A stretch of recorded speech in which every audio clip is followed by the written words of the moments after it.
Philo, how'd you feel about your round up there today, start of the Wintertime Open? Pretty solid start, man. Finished 50, 10 under. Yeah, was better than I anticipated, I think. So a lot of people, I feel like, consider this the start maybe of the season for most people. We got blessed with some beautiful weather today. For but sure. I know you were in Thailand. Thailand and Taiwan, yeah. And Taiwan. So, I mean, for you, the season already kind of started. Oh, yeah. I got into pressure cooker right away with James Conrad, having to battle against the U.S. champ 3 tournaments in a row. And, got over to Taiwan, and the new kid on the block, showed up and kept pace with us for, 72 holes and got us by one. And, yeah, and it was all work, man, when it comes to the golf. There was no relaxing, no breaks or anything. We were going for it. For sure. I mean, obviously, to this course, I feel like you've played it a bunch. That's the home track. This is the home track. So, yep.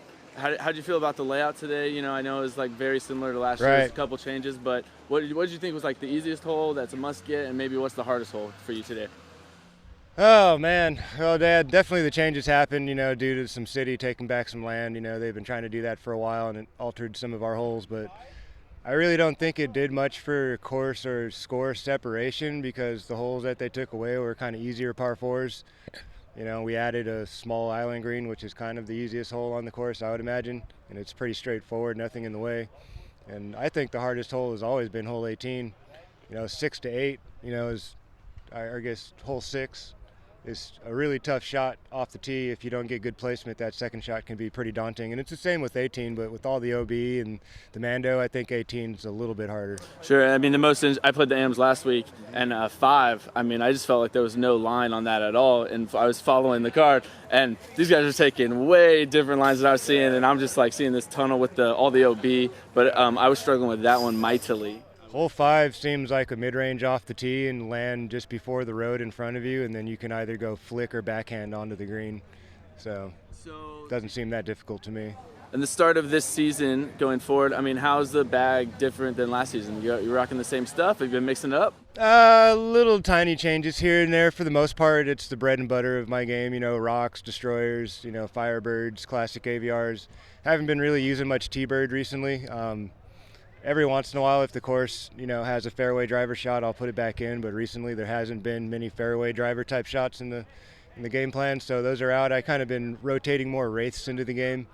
Those have been working really well for me. Just a little less stable than my destroyers. So if I don't want to get so much fade, hit the same shot and get a straighter flying, flight. So I added a Rock X3 into the bag. I had been sticking with Champion rocks, like old school Champion rocks and DX rocks, but I added a Champion Glow Rock X3 in there, and that's been working like a dream for me when I needed to.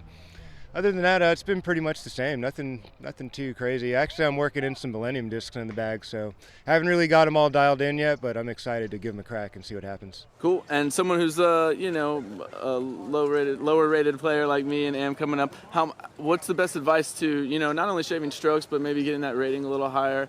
Obviously, I'll just say my best round out here was a +16, so you guys are crushing that. I played novice last division. Yeah, I mean, it's kind of been the same theme. When it comes to people improving. If you're not practicing skills, how do you anticipate to get better? If you just play around and let's just take this tournament, for instance. You show up to the Wintertime Open and you get here a couple days early and you get your practice rounds in. You're going to learn that course's shots. And then when you go to the next course, then you have 2 days to try. That's like what pros do after they've done field work. Practice your shots, work on your shot shaping skills. It's such a tongue twister to say that, shot shaping skills, that's really where the improvement comes. I'd say a half an hour a day on the putting green should be a minimum, and just work on your inside the circles, because those are the ones that matter the most and they affect your score the most. So I'd say, work on your inside circle, get on the field and work on your shot shaping skills, your speed control, being able to make the disc finish where you want instead of just having random shots fly out of your hand. For sure, man. Appreciate the tips. Thank you so much, man. Enjoy the rest of your wintertime.